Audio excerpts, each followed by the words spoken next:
Good morning guys, welcome to my channel Sunanda things. আর আমি সুনন্দা। আজ হলো অক্ষয় তৃতীয়া, সবাইকে জানাচ্ছি অক্ষয় তৃতীয়ার শুভকামনা। আর আজ থেকে শুরু হয়েছে চন্দন যাত্রা।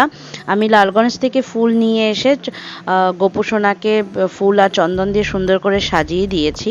তারপর আমরা চলে যাব আমি আর মা গড়িয়া মঠে চন্দন যাত্রা উৎসব উপলক্ষে। তাহলে চলো আমাদের সাথে চন্দন যাত্রা উপলক্ষে গড়িয়া মঠ থেকে ঘুরে আসা যাক।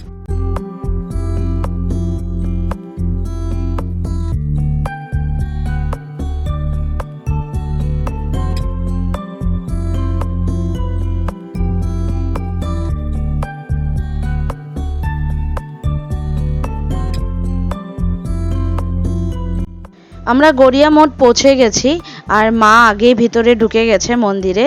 আর ওই যে ক্রিম কালারের যে শাড়ি পরে যে যাচ্ছে উনি আমার মা। তাহলে চলো মন্দিরের ভিতরে যাওয়া যাক, তারপর তোমাদের সাথে কথা হচ্ছে। সো গাইস, এখানে ভক্তরা চন্দন বাটছে, আর এই চন্দনই রাধা মাধবকে লাগানো হবে।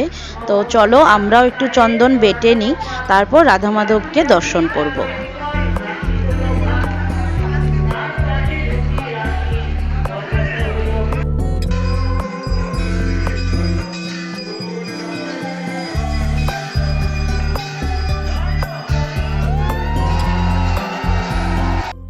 ভোগ নিবেদন হয়ে গেছে, এখন রাধা মাধবকে চলো সবাই মিলে দর্শন করে নিই। আর তোমরা তো শুনতেই পাচ্ছ নাম সংকীর্তন হচ্ছে, আর কিছুক্ষণের মধ্যে শুরু হবে ভাগবত পাঠ। তো চলো রাধা মাধবকে দর্শন করি, তারপর ভাগবত পাঠ শুনবো।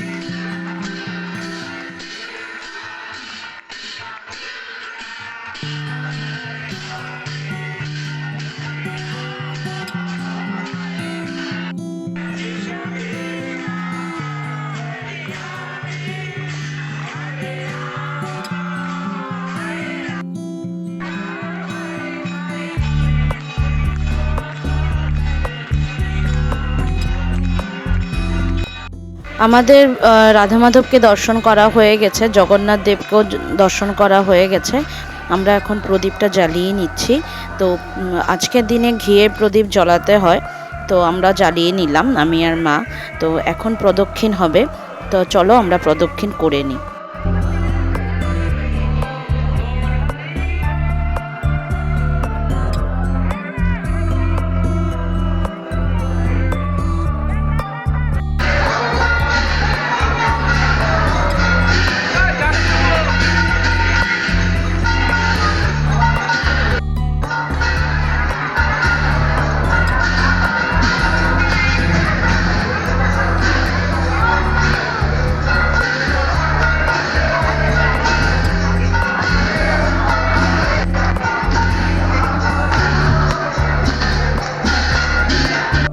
সো গাইজ, এই হলো আমাদের ছোট কাকিমণি, আর আমরা আদর করে মিষ্টিমণি বলে ডাকি ছোট কাকিমণিকে। তো মিষ্টিমণির সাথে আমাদের মন্দিরেই দেখা হয়েছে।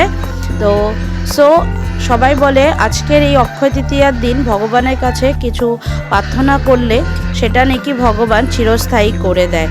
তো ভগবানের কাছে আমি এটাই প্রার্থনা করেছি, যাতে ভগবান ভালো থাকে, সুস্থ থাকে। আর ভগবান ভালো থাকলে, সুস্থ থাকলে আমরাও ভালো থাকবো, সুস্থ থাকবো, আর এই জগতও ভালো থাকবে, সুস্থ থাকবে।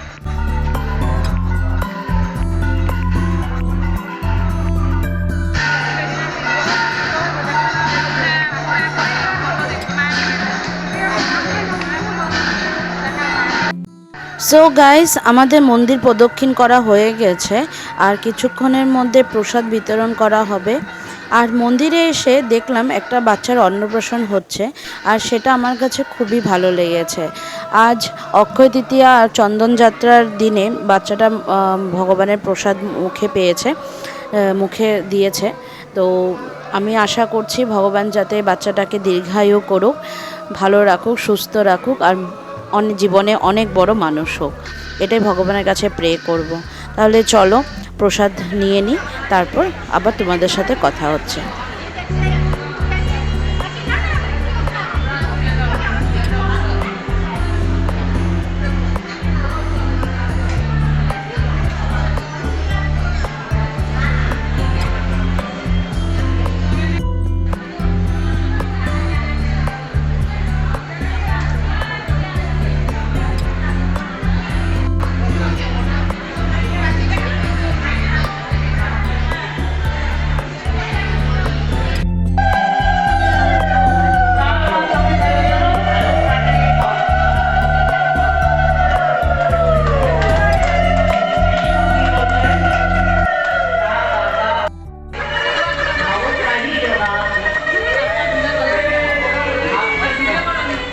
সো গাইস, তোমরা দেখতেই পেলে বাচ্চাটাকে মুখে প্রসাদ দিল, আর এদিকে ভাগবত পাঠও শুরু হয়ে গেছে, আর এখনও প্রসাদ দেয়নি। তো সবাই বসে আছে, তো আমি ভাবলাম যে তোমাদেরকে একবার মন্দিরের চারিদিকটা একবার ঘুরিয়ে দেখিয়ে দিই, তারপর প্রসাদ খেতে বসবো।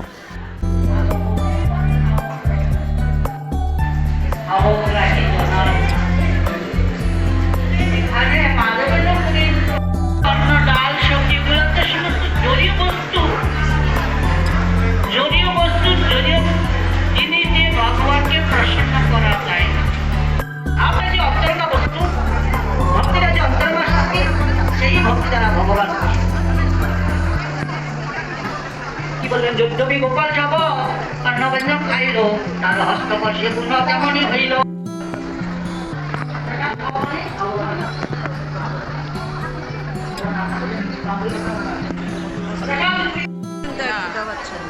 প্রসাদ পাইছে তো এটা কান্দো না।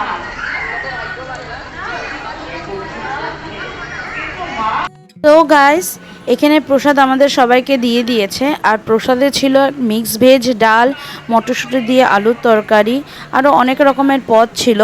তো সবগুলো আমি তোমাদের সাথে শেয়ার করতে পারিনি। তো চলো, ঠিক আছে, তো আমরা প্রসাদটা খেয়ে নিই, তারপর তোমাদের সাথে আবার কথা হচ্ছে।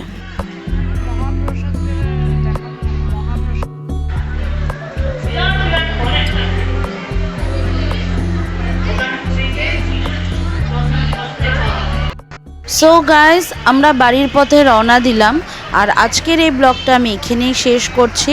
তোমাদের আজকের এই অক্ষয় তৃতীয়া চন্দনযাত্রার ব্লগটা তোমাদের কেমন লেগেছে আমাকে অবশ্যই কমেন্টস করে জানাবে, আর ভালো লাগলে একটা লাইক, শেয়ার, আর আমার চ্যানেলটাকে একটা সাবস্ক্রাইব করে দিবে। তোমরা ভালো থেকো, সুস্থ থেকো, সাবধানে থেকো, এটাই ভগবানের কাছে প্রে করব। আগামীকাল নতুন এক ব্লগ নিয়ে খুব তাড়াতাড়ি চলে আসবো।